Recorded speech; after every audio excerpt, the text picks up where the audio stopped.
Ngendikane Kanjeng Nabi Muhammad sallallahu alaihi wasallam niku teng hadis sahih mutawatir niku as-sholatu khairun maudhu'un fa aktsir aw aqillah. Kula balen malih. As-sholatu khairun apa? Maudhu'un fa aktsir aw aqillah. Jadi salat itu kebaikan yang sudah bawaannya dulu. Jadi sudah bawaannya salat itu kebaikan. Maudhu itu sesuatu sing asli. Pokoknya salat itu mesti apike. Sebab niku ngendikane Nabi cek kowe ngekeh-ngekehno jumlahe salat, cek jumlahe napa sih? Tik. Dalam konteks artinya salat fardu karuan nggih, kaifiyahe karuan, aturane karuan. Terus salat niku wonten disebut an-naflul mutlak atau sunat mutlaqah.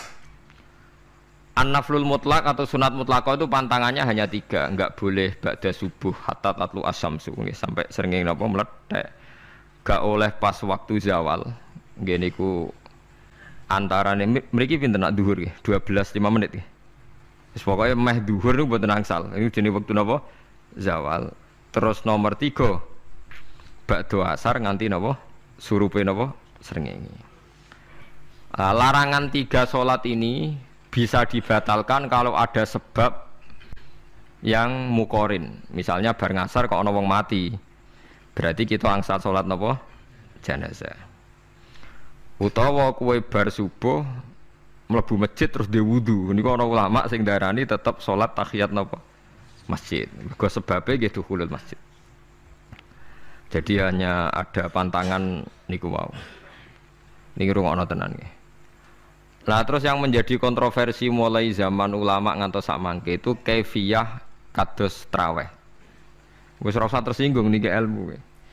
Teng riwayat-riwayat Bukhari Muslim Nabi nu nak witir itu 9 rakaat.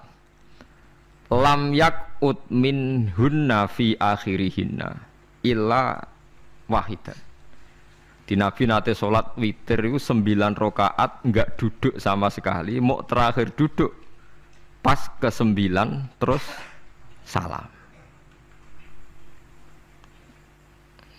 Nah, sebagian riwayat Nabi memotong sholat itu sholatul laili masna berarti 2 8 terus 1 witir. Niki rungono tenan. Sehingga ketika ada sholat traweh yang 4 rakaat tanpa tasyahud, sebetulnya secara fikih pasti kita sepakat sah. Karena kalau 4 rakaat tanpa tasyahud pertama, kenapa kita katakan sah? Karena Nabi malah pinten songo, lebih seru to nggih. Mboten ini karena yang menjadi kontroversi. Nah, dan tidak satu pun ulama di dunia yang mengatakan tasyahud awal itu wajib. Sampean yakin tasyahud awal wajib napa sunat? Sunat.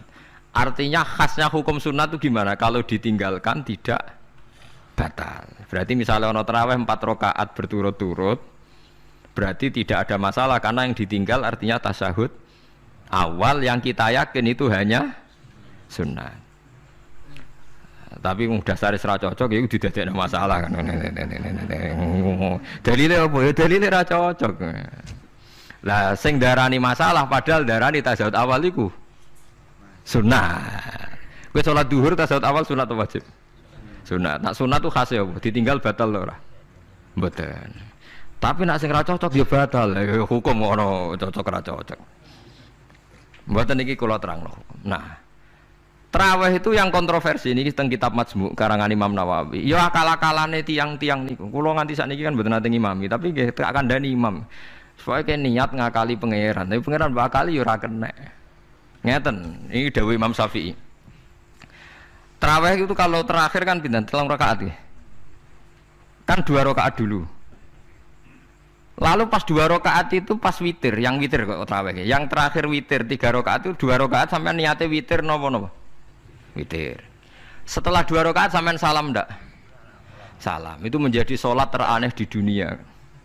Karena kue muni witir tapi jumlahnya 2. Nah, itu sholat teraneh napa di dunia. Terus sampean muni ngene, mboten Gus maksud kula niku 3 tapi lurus sik. Lah berarti kayak kudu nerangno pangeran, kudu kamu pangeran kayak penjelasan. Gusti ini 2 sementara loh, nanti ada. Karena jika Tuhan tidak kamu kasih penjelasan, akan aneh kan disebut witir Tapi rakaatnya 2. Maka kamu harus niatnya Gusti ini cicilan witir. Nah, sehingga jangan kira engkau 2 tapi ini nanti 3. Nah, itu makanya setiap bilalnya atau matinya kan solu sunnatan rakaataini minal witri. Jadi diumumkan sholatlah 2 rakaat tapi yang satu paket dengan cicilan witir lah. Itu lucu. Karena Anda sekali bilang itu witir berarti Anda bohong kan, nyatanya 2 rakaat. Tapi kritiknya Imam Syafi'i ini kan lucu. Imam Syafi'i yang imam kita itu mengkritik itu sholat aneh kalau begitu. Sholat itu kalau sudah salam itu dianggap sholat mustaqillah, sholat yang mandiri. Nggak bisa sholat kok berta'aluk dengan sholat setelahnya. Sholat itu kalau sudah dimulai takbir, diakhiri salam ya selesai dan menjadi sholat yang mandiri. Nggak bisa sholat yang mandiri ini. Engkau nasibku ngenteni yang satu itu. Iso sholat nggak selesai yo. Selesai. Sebab itu seharusnya witir agak resiko ya 2 rakaat langsung tasyahud awal, engkau terus tambah 1 rakaat. Kados mirip maghrib lah, mirip apa? Maghrib. Tapi itu kan masalahnya tidak populer juga. Nah itu. Akhirnya diakali wa shollu sunatan minal witri nggih. Teng mriki ono minal witri kan? Itu kalau diterjemahkan salatlah kalian paket witir tapi ganjil paket witir tapi gendep sih, tapi ini sementara Gusti, tapi kan kita wis bingung. Itu cara pangeran yo bingung tenan ngadepi. Nah, makanya itu nak cara kula ya ora usah dijerok-jerokno pokoke ngene iku. Ya dadi barang keliru kadang yo muga-muga sepuro pangeran wis ora usah ngene iku. Dadi nak salat kayak nak cara Sayyidina Utsman itu memang beliau bilang 2 rakaat itu berdiri sendiri. Karena sholat itu setiap 2 rakaat selesai, setelah salam itu selesai. Nanti yang witir ya 1 itu. Makanya 2 itu rasa ono witir-witiran cara Sidina Utsman. Mergo Nabi dawuh wa autir bi wahidatin. Kemudian sholat-sholat Anda yang 2 itu ditutup witir. Berarti ya yang sholat kedua ya usolli sunatan ya biasa saja nafal mutlak, enggak usah nyinggung-nyinggung napa witir. Oke. Loh ini penting sekali karena nyatanya ada witir kan? Nyatanya tidak nopo witir. Lah nanti yang 1 terakhir witir. Ya tapi adatnya ngoten niku. Jadi ini perlu sampean ketahui salat itu memang banyak masalah di secara fikihnya. Karena tadi kalau sampean niat witir setiap sudah salam itu kan berarti selesai dan berdiri sendiri. Lah kok suwe-suwe nak rakaat sing terakhir batal lah berarti sing ngarepe melok batal. Mergo sak paket koyo capres mbek napa? Cawapres. Ya ora iso salat kok ono. Nah itu paham ya. Terus niku kaifiah salat. Di sampean memang akal-akalan tenggene witir pun bener solu sunnatam minal witri rakaataini. Dadi niku rontok bener ya rontok ngawur dadi ngawurnya itu tadi wong salat iku mustaqillah setelah ditutup salam selesai kok bergantung. Hanya nasib 2 ini kan bergantung setelahnya kan, mana ada sholat kok sudah ditutup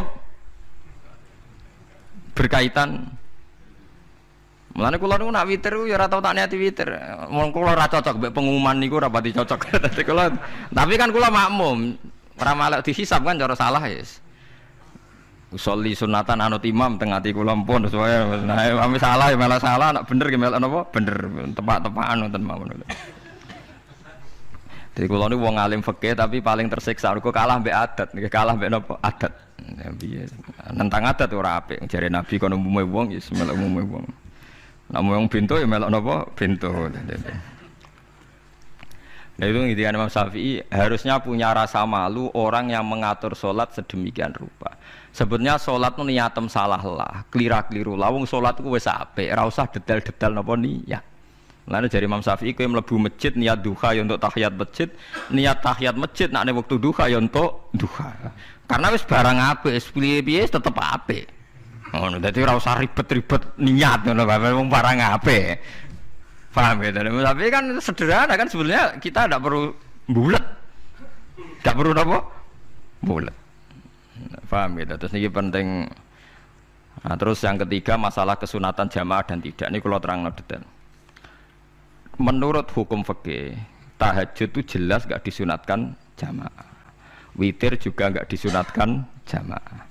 Tapi semua ulama yang bilang tidak disunatkan itu enggak ada yang memfatwakan hak batal kalau berjamaah. Jadi tidak ada yang bilang dikatakan batal kalau jamaah. Cuma tidak disunatkan jamaah. Tapi Rasulullah itu pernah main di salah satu sahabat di waktu duha. Sahabat itu sakit, ingin ngundang Rasulullah, kepengen dalamnya di kenangan nanti tinggi sholat sinten Rasulullah. Ternyata Rasulullah ketika sholat, anak-anak dan istrinya yang sakit tadi ikut jamaah dan Nabi membiarkan. Bahkan Nabi sempat ngatur shaf. Padahal itu satu bentuk sholat yang kategorinya enggak disunatkan apa? Jamaah. Itu makanya Imam Nawawi bilang sholat-sholat yang enggak disunatkan jamaah itu masih boleh jamaah. Seperti witir, duha. Nggih, tapi aja terus jadi gerakan tahajud bersama. Nah niku kula ora cocok nih. Wong ora kepen tahajud kok dijak napa? Tahajud. Wong kula nggih nate dipamiti Gus nek ana tahajud bersama. Cangkem ora usah. Wong sing ngeloni bojone yo lagi ibadah, bocah ibadah sing ora enak. Mergo jare Nabi wis jelas wa fi buti ahadikum sedekah. Dadi kowe iku malah lucu. Wis ibadah kok bocah apa?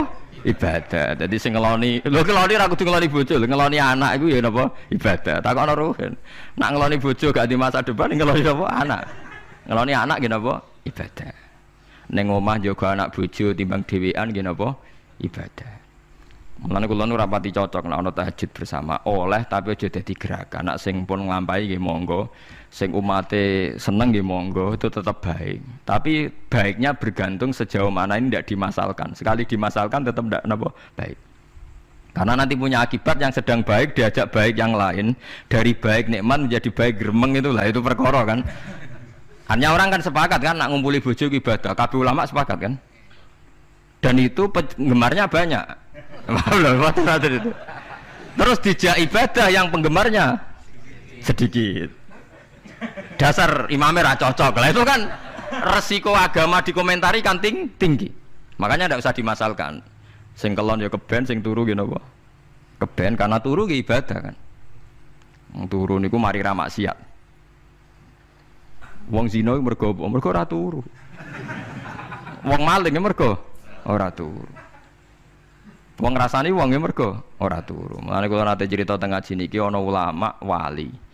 Saking seneng ibadah nganti janggal. Ana gak wali sing makome kaya aku. Didudono wali sing saurip-uripe mok turu kecuali salat fardu. Yaiku wali sing setingkat kowe. Mboten trimo Gusti, tapi niku kok turah turu ya takokno sesuk. Kena apa kok turah? Turu. Jebule tak takoki, kena apa jenengan turah turu? Ya wong turu ora iso maksiat. Tapi nak kowe poso tahajud, jenenge wong melek tepatine nduk ndi-ndi, tetep paling selamat iku apa turu.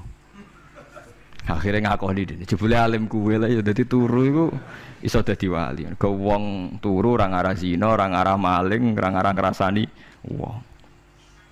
Dadi mulane akeh wali sing berangkat saka napa turu. Mulane Ashabul Kahfi iku wali sing kramate iku turu suwi. Mergo turu iku nak tepak. Niku iso dadi napa? Wali. Mulane kenapa kramate Ashabul Kahfi napa? Turu, tapi aja tiru. Iki cerita ilmu, dari ilmu ora kudu mbok setujoni niki ilmu. Difaham ya dados. Kula piyambak pribadi belum pernah tahajud jamaah sama istri saya. Kula piyambak jarang tahajud.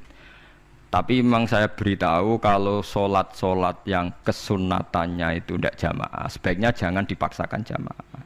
Karena kadang fadilahnya disirron. Kula baleni malih seperti sedekah.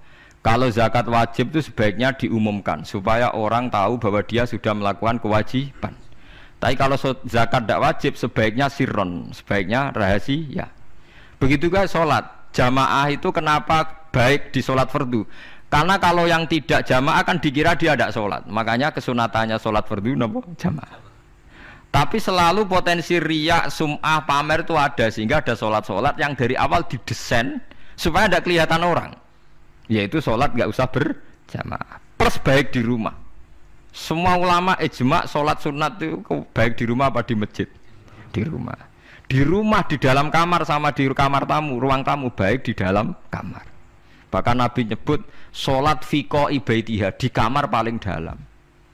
Nah bagaimana mungkin sholat yang sudah didesain sirron begini Misalnya kayak tahajud, disunatno bengi-bengi ben ra wong roh. Disunatno ning jero kamar ben wong ra roh. Jebule jamaah kan jadi aneh kan. Tapi kene nentang ya goblok, barang apa kok mbok tentang. Ya tapi kowe tenanan ya goblok kok ora sunah Nabi ki, Bang.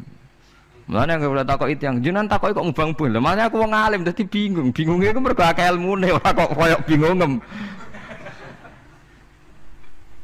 Tapi sing jelas peminat ibadah kelon itu lebih banyak. Ini mau sing mesti niku. Karena Anda harus sepakat kan kelon niku napa? Ibadah. Kita sepakat kan. Dan itu peminatnya banyak. Itu sekali ada pengganggu pasti dikomentari tidak baik. Padahal pengganggu yang ngajak tahajud. Itu akhirnya kan tahajud jadi korban dikomentari gara-gara penggang. Nah itu yang saya tidak senang. Dieling-eling.